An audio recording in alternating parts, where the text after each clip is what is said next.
Hey traders, hope you all are doing well. Just wanted to do a quick analysis of a couple assets today.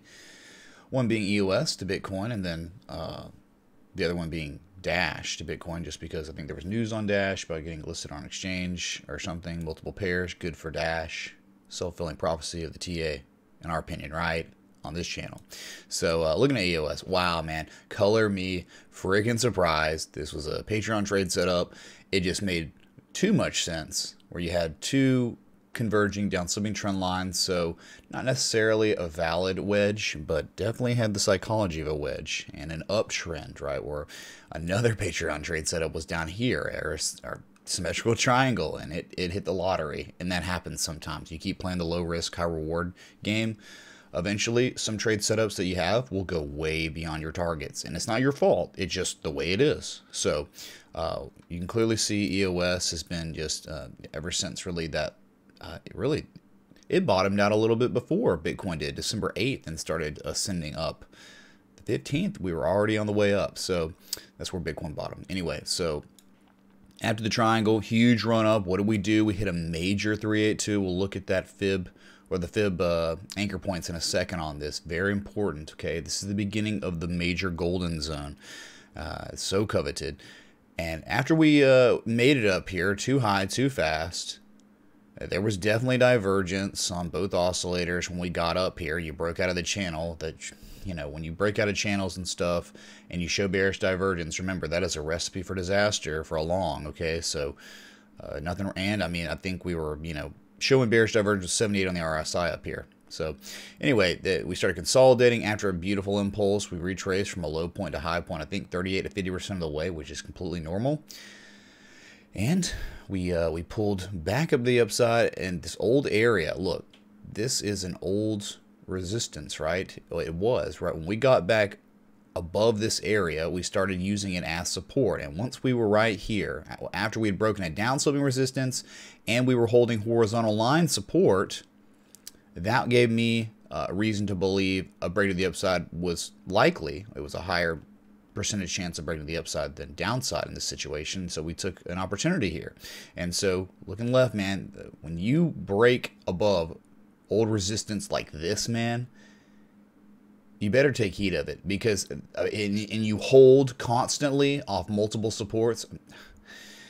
That's great news, man. That's like what you're looking for. All right. And so the thing is, we just, you know, you had plenty of time to get in on this, but now we're sitting at, yeah, dude, crazy, 86 on the RSI. So pullback time seems very likely. Okay. You might hit 10,600.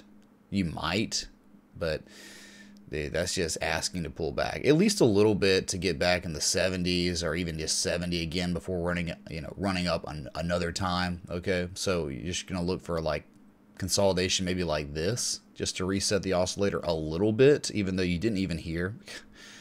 This crypto, man, crypto is crazy. It's a lot different than traditional markets in regards to how long it stays overbought and how high it goes on the RSI. That's something I've learned, I guess. And really, this market is just so new still, like this second, third gen crypto market, not just Bitcoin and maybe Ethereum, Litecoin. Like, you've got all these new S coins, altcoins that have come out, right? So trying to make sense and converge traditional technical analysis, where the research was done by Bulkowski and many others on those traditional markets, and trying to correlate it with crypto.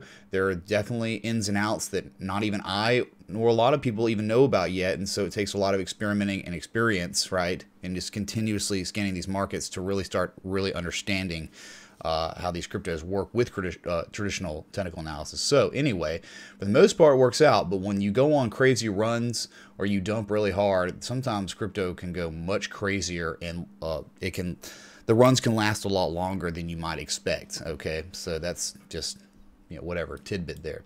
So that's EOS, man. Measure move, this pattern, whatever, is right around 10,982. I don't know, we're getting there at 86 for now.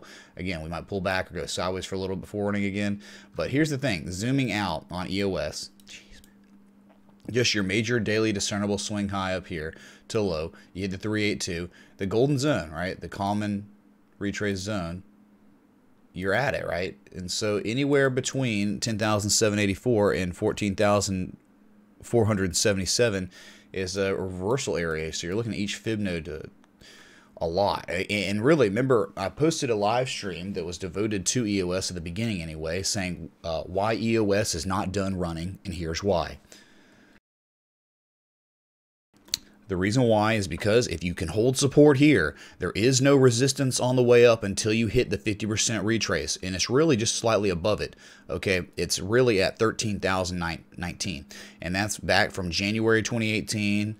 You have that old resistance. It's going to act as resistance again, and you also have from April of 2018. You see that I think at some point will be used as resistance, and we might fail there.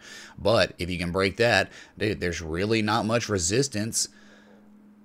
And I guess there's a one wick right here, you know, a little bit higher, around 14,000 sats. You get some chop here. This is just not that strong. And then man, EOS, there's no telling how high we can go, but I'll tell you, twig and thatch on the way up and down. All right, you finally created some. This is where the strong resistance was going to be, making your ascent back up, and you broke it, and you're holding above it. So that's great, man. This stuff is not very strong. So great stuff on EOS. We'll see how high we can go. Pull back maybe for a little bit. What is it, 80?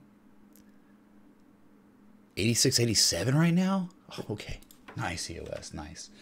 Okay, let's go to Dash real quick on that news. It had a little move to the upside. A lot of alts right now are going to the upside, so you know, I'm sure in the live stream I'll get every request that exists. And so remember, check me out on my live stream if you're a new sub or a new viewer, just because that's primarily what I do. I do requests. So if you have an S coin or altcoin or asset, currency pair, something in the stock market you want analyzed, I'll be happy to do it.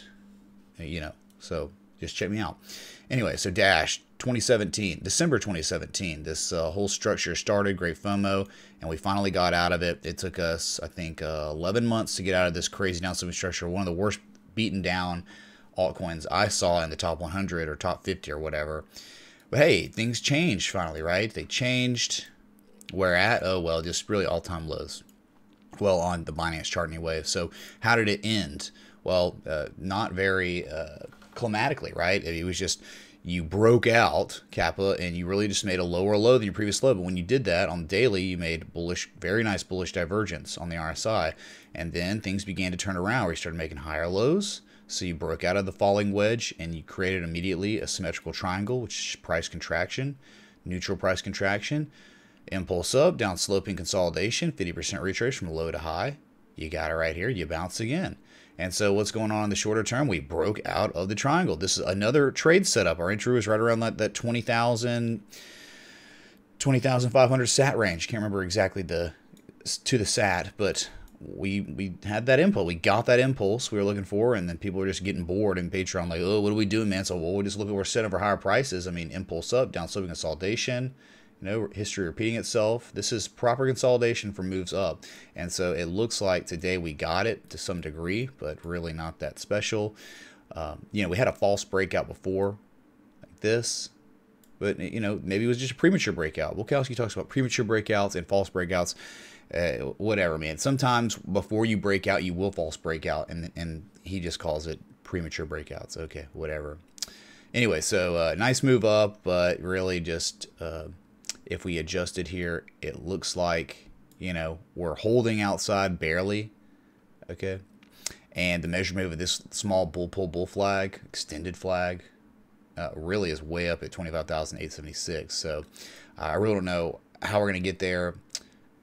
It's good to see that we're building positive momentum. The volume's higher, and we're not overbought. We're only at 57, so plenty of room to run to the upside on Dash. But remember, we got in like way down here on this first impulse. Okay, so here's the thing on the daily. We should look at this real quick because this was kind of how we had it. This is exactly how we had it, actually. So I just never deleted the trade setup. So our entry was right around that 20,483. There you go, 500.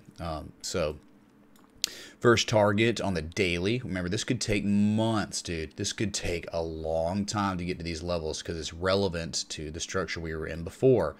Time, right? Almost a year. So it's not gonna be easy. It's not gonna happen overnight where we start hitting golden retrace zones from major discernible swing highs to lows. So the first target, again, is the measure move of the symmetrical triangle we broke out of. No big deal, 28,837. Second target is just being pretty conservative, 382, the beginning of the golden zone. And then the 50% is the third target, 38,337. All right, so this is what charts literally look like before big retraces. Okay, this is exactly what they look like, whether they happen or not. This is exactly how many alts have already looked that have already played out.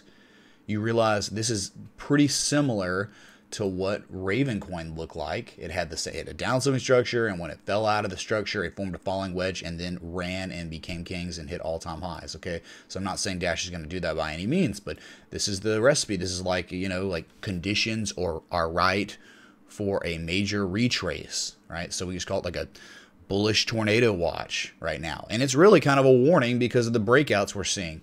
So this is happening all over the market. If you haven't been seeing this, you clearly haven't been paying attention to the markets, and maybe you should when things aren't going crazy, because swing trading is real. It's not day trading. It's a lot slower, and you can identify these things before they happen. So this video has gone way too long. My bad. Look, if you enjoyed this live stream, please hit that like button, that bell, that sub. Please leave a comment in the section below. I'd really appreciate it. Give me some feedback, and I'll be live in just a little while. So until next time, respect the TA.